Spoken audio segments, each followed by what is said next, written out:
अशी मला अपेक्षा आहे. तर सायन्स विथ गजू सर या यूट्यूब चॅनल सर्वांचं सहस्वागत. विद्यार्थी मित्रांनो, तुम्हाला माहीत आहे मी गजू सर. तर आज आपण इथं 10वी science 10th heredity and evolution या चॅप्टरवर येणारे PYQ क्वेश्चन्स जे की 2017, 2018, 2019 आणि 2020मध्ये आलेले जे क्वेश्चन्स आहेत त्या क्वेश्चन्सविषयी माहिती घेणार बेटा. तर बघा, क्वेश्चन क्रमांक 1 असा आहे, बोर्ड एक्झाम 2017मध्ये विचारला गेला आहे. तर प्रश्न असा आहे की तो बघा, Mendel's experiment with pea plants using contrasting trait such as tall and dwarf. काय म्हटलेलं आहे? ग्रेगॉर जॉन मेंडल यांच्या जो प्रयोगासाठी वापरण्यात आलेला जो पी प्लांट्स आहे, वठण्याचे झाड आहे, त्यामध्ये using contrasting trait such as tall and dwarf, उंची आणि त्यांच्या ठेंगणेपणावरून त्यांचं काय केलेलं आहे, इन्फॉर्मेशन दिलेली आहे.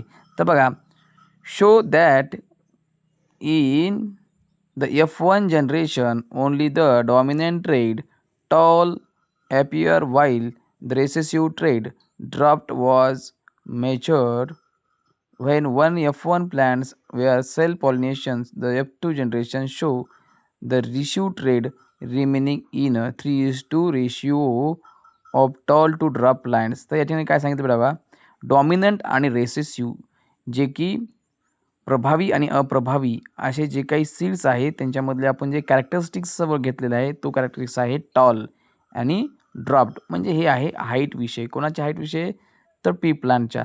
त्याच्यावर बघा, त्याच्यापासून निर्माण होणारी जी पहिली पिढी आहे ज्याला आपण F1 प्लांट्स म्हणतो किंवा पहिल्या जनरेशनमध्ये निर्माण होणारी जे वनस्पती आहे तर ते सेल्फ पॉलिनेटेड करते. त्यानंतर F2 जनरेशन जे आहे, show the recessive traits remaining in a generation show the recessive trait, म्हणजे पहिल्या जनरेशनच्या पेक्षा दुसऱ्या जनरेशनमध्ये रेसेसिव्ह जे आहे F2मध्ये रेसेसिव्ह म्हणजे अप्रभावीचं प्रमाण 1 होते आणि प्रभावीचं प्रमाण 3 होते, हे आपल्याला दिसून येते. म्हणून याला आपण काय म्हणतो, दिस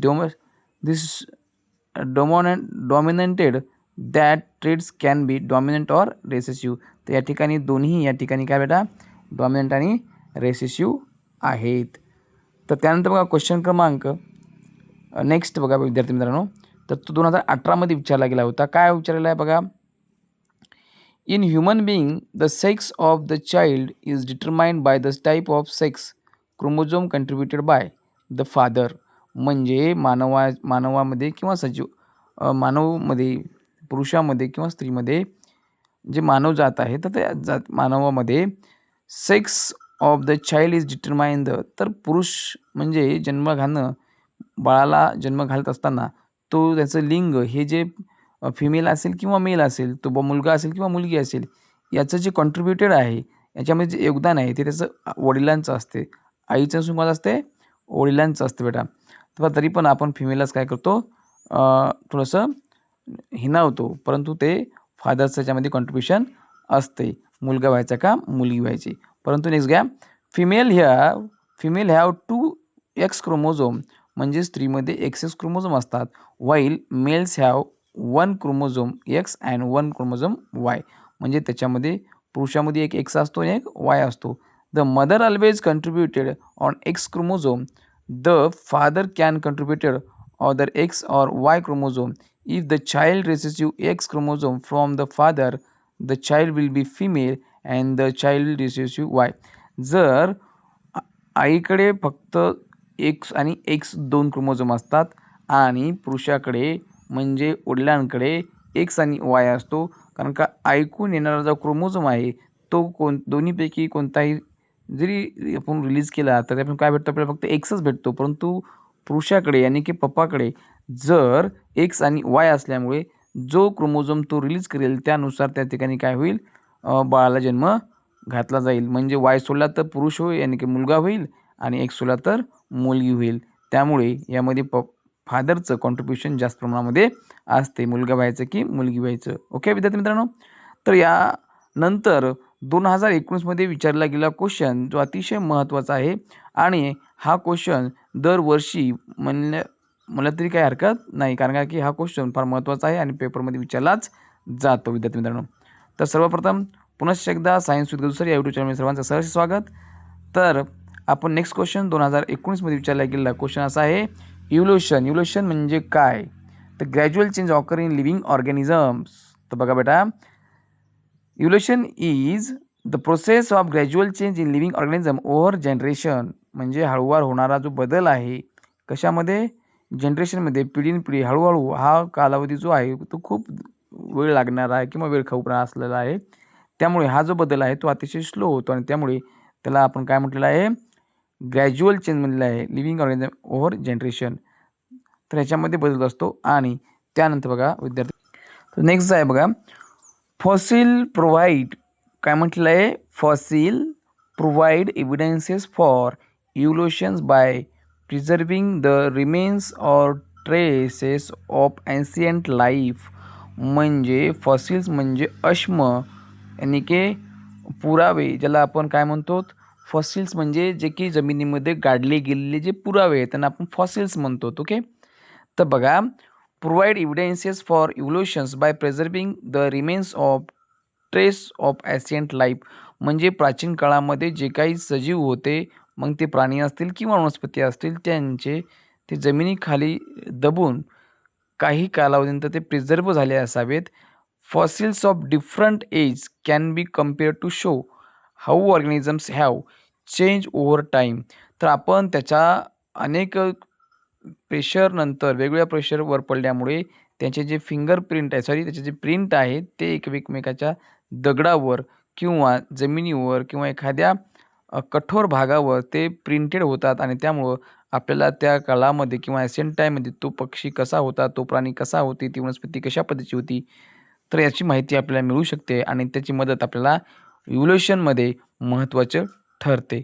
आणि त्यावरून आपण त्याचा जो मॉडर्न स्पेसिस आहे किंवा त्याची प्रजात आहे ती आपण फाइंड आउट करू शकतो. त्याचबरोबर त्याच्यावरून आपण त्यांच्या कार्बन डेटिंगच्या मदतीनं आपण त्याच्याबद्दल अधिक माहितीसुद्धा घेऊ शकतो. तोचा कालावधीसुद्धा काय आहे ते घेऊ शकतो बेटा. तर बघा, remainings links between ancient and modern species, आणि त्याच्यातून काय होते की आपले पूर्वज आणि आपण, यानी की आता असलेले लाईफ आणि प्राचीन काळातील असलेले लाईफ यांच्यामध्ये जे काही रिलेशन आहेत हे या ठिकाणी आपल्याला प्रूव्ह केले जातात किंवा आपल्याला त्याच्यामध्ये इव्होल्युशनमध्ये मदत होत असते.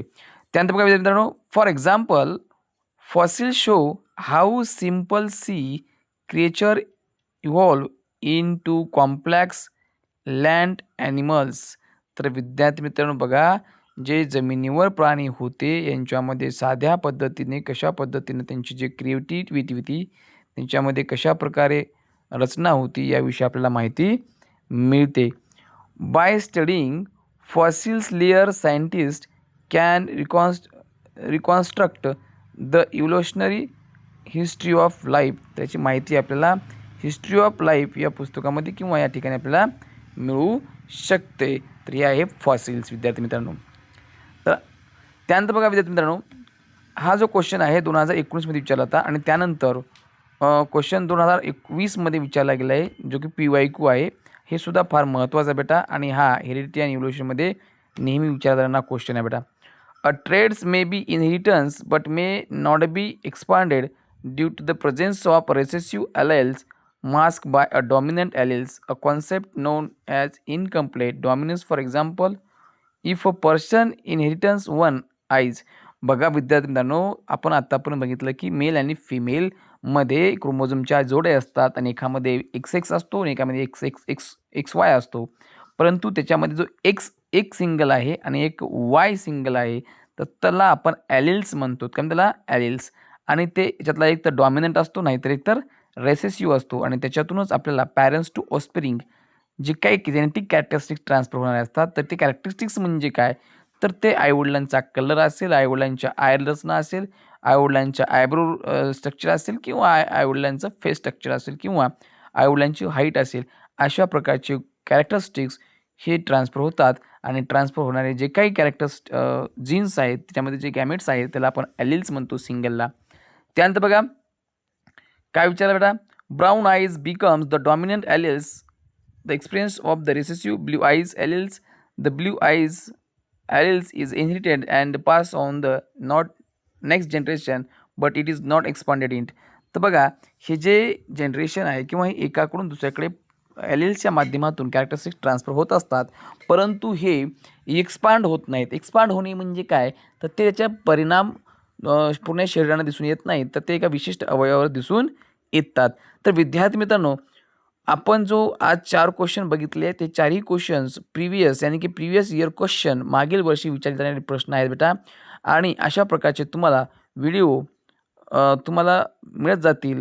त्यासाठी तुम्ही बेल आयकॉनला क्लिक करा, लाईक करा, शेअर करा आणि सबस्क्राईब करा. पुनश्च एकदा सायन्स विथ गजू सर या यूट्यूब चॅनल सर्वांचं सहर्ष स्वागत. धन्यवाद. Bye bye.